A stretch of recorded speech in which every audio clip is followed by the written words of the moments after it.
ഞാനിന്ന് ഒരു അടിപൊളി ചിക്കൻ ടിക്ക ബിരിയാണി ആയിട്ടാണ് വന്നിട്ടുള്ളത്. വീട്ടിൽ തന്നെ ഞങ്ങൾക്ക് ഈസി ആയിട്ട് എങ്ങനെ ഉണ്ടാക്കാമെന്നുള്ള റെസിപ്പി നോക്കിയാലോ.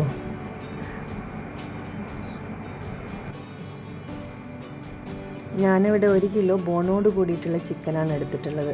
ഇനി അതിൻ്റെ മാരിനേഷൻ നോക്കിയാലോ. 3/4 കപ്പ് തൈര്, 1 table spoon ginger garlic paste, 1/2 teaspoon മഞ്ഞൾപ്പൊടി, 1 ടേബിൾ സ്പൂൺ മുളക് പൊടി, 1/2 ടീസ്പൂൺ ഗരം മസാല, 1 ടീസ്പൂൺ മല്ലിപ്പൊടി, 1 ടീസ്പൂൺ കുരുമുളക് പൊടി, 1 ടീസ്പൂൺ ചെറിയ ജീരകം പൊടിച്ചത്, 1 ടേബിൾ സ്പൂൺ ലെമൺ ജ്യൂസ്, പിന്നെ ആവശ്യത്തിനുള്ള ഉപ്പും ചേർത്ത് നന്നായി മിക്സ് ചെയ്യുക.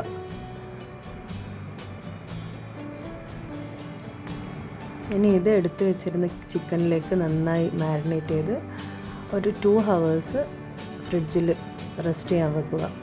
ഓവർനൈറ്റ് വെച്ചാലും ഒരു 4-5 hours വെച്ചാലും നല്ലതാണ്. മാക്സിമം ഒരു 2 hours എങ്കിലും വെക്കാൻ ശ്രമിക്കണം.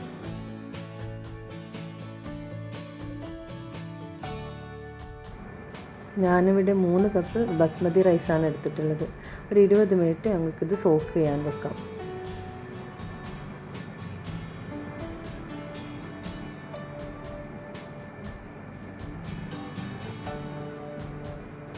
ഇനി ഇതാ തിളച്ച് വരുന്ന വെള്ളത്തിലേക്ക് ഓൾ സ്പൈസസ് ഇട്ട് കുതിർത്ത് വെച്ചിരുന്ന അരി മിക്സ് ചെയ്ത് വേവിച്ചെടുക്കാം. ആവശ്യത്തിനുള്ള ഉപ്പും ഈ സമയത്ത് ചേർക്കണം. നന്നായി മിക്സ് ചെയ്ത് നമുക്ക് വെയിറ്റ് ചെയ്യാം. ഇപ്പം 90% വെന്തിട്ടുണ്ട്. ആ ടൈമിൽ ഇത് ഡ്രെയിൻ ചെയ്ത് മാറ്റി വെക്കണം. ഇനി ഞങ്ങൾക്ക് മാരിനേറ്റ് ചെയ്ത് മാറ്റി വെച്ചിരുന്ന ചിക്കൻ ഫ്രൈ ചെയ്തെടുക്കാം. ആവശ്യത്തിനുള്ള ഓയിൽ ഒഴിച്ച് മീഡിയം ഫ്ലെയിമിൽ ചിക്കനെല്ലാം നമുക്ക് ഫ്രൈ ചെയ്തെടുക്കാം.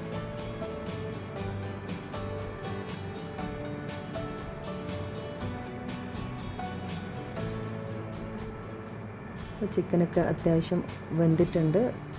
അടുത്ത സൈഡും തിരിച്ചിട്ടിട്ട് ഒന്നുകൂടി അടച്ച് വെച്ച് ഫ്രൈ ചെയ്തെടുക്കാം.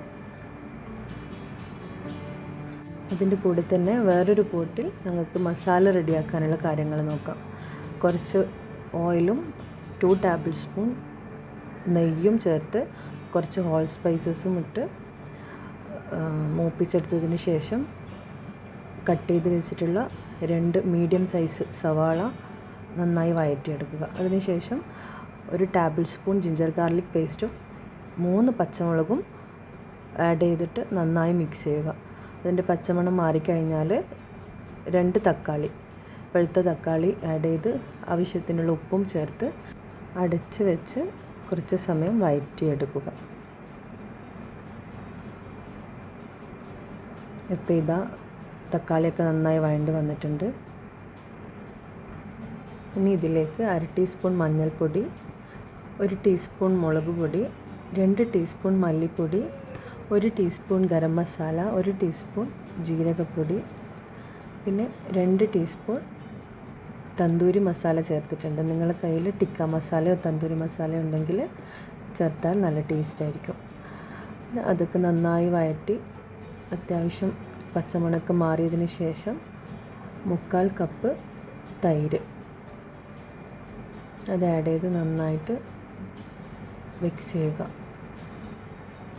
ഇതാ മസാലയൊക്കെ നന്നായി എണ്ണ തെളിഞ്ഞ് കുക്കായി വന്നിട്ടുണ്ട്. അതിലേക്ക് ഞങ്ങൾ ഫ്രൈ ചെയ്ത് വെച്ച ചിക്കൻ ആഡ് ചെയ്യുക. അതിലേക്ക് മല്ലിയിലയും പുതിനയിലയും പൊരിച്ച് വെച്ചിരുന്ന സവാളയും ചേർത്ത് നന്നായി മിക്സ് ചെയ്യുക. പൊരിച്ച സവാള ഇങ്ങനെ ചേർക്കുമ്പോൾ നല്ലൊരു ടേസ്റ്റ് കിട്ടും. ഇങ്ങനെ നന്നായി ചിക്കനും മസാലയൊക്കെ നന്നായി മിക്സ് ചെയ്ത് നമുക്കിതിലേക്ക് ഇനി ഒരു സ്മോക്കി ഫ്ലേവർ കിട്ടാൻ വേണ്ടിയിട്ട് ഞാനൊരു ഫോയിൽ പേപ്പറിൽ ചാർക്കോൾ കത്തിച്ചിട്ട് ഒരു 5 മിനിറ്റ് ലോ ഫ്ലെയിമിൽ കുക്ക് ചെയ്തെടുക്കാം.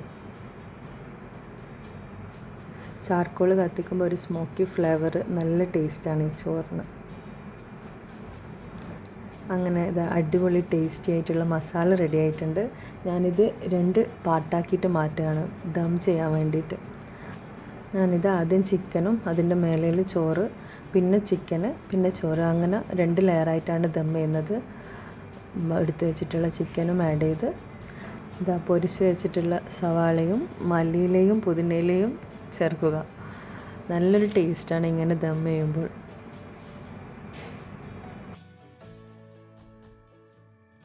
ഞാനിത് ലാസ്റ്റ് സെറ്റ് ചോറും ആഡ് ചെയ്ത് ഒരു യെല്ലോ കളർ കിട്ടാൻ വേണ്ടിയിട്ട് കുറച്ച് പാലിൽ മഞ്ഞൾപ്പൊടി ചേർത്ത് മിക്സ് ചെയ്ത് ഒഴിക്കുന്നുണ്ട്. ഇതിലേക്ക് നിങ്ങൾക്ക് food colour, red food colour, yellow food കളറൊക്കെ ചേർത്ത് ചിക്കനും ചോറൊക്കെ റെഡിയാക്കാം. പക്ഷേ ഞാനിവിടെ അതൊന്നും ആഡ് ചെയ്യുന്നില്ല. പിന്നെ മല്ലിയിലയും പുതിനയിലയൊക്കെ ഇട്ട് നമുക്കിത് ദം ചെയ്യാൻ വെക്കാം. ലോ ഫ്ലെയിമിൽ ഒരു 5 to 10 മിനിറ്റ്സ് ദം ചെയ്ത് ചോറിതാ റെഡി ആയിട്ടുണ്ട്. നല്ല പൂ പോലെയുള്ള അടിപൊളി റൈസ് ഇവിടെ റെഡി ആയിട്ടുണ്ട്. നിങ്ങൾക്ക് കാണുമ്പോൾ തന്നെ മനസ്സിലാവും എന്ത് പെർഫെക്റ്റായിട്ടാണ് റൈസ് വന്നിട്ടുള്ളതെന്ന്. നല്ല മസാലയും റൈസൊക്കെ മിക്സ് ചെയ്തിട്ട് കഴിക്കാൻ നല്ല ടേസ്റ്റ് ഉണ്ടായിരുന്നു. വെറുതെ പറയുന്നതല്ല, എന്തായാലും വീട്ടിലൊന്ന് ട്രൈ ചെയ്ത് നോക്കണം. നല്ല പെർഫെക്റ്റ് ടിക്ക ബിരിയാണി ഒന്ന് എല്ലാവരും വീട്ടിൽ ട്രൈ ചെയ്ത് നോക്കുക.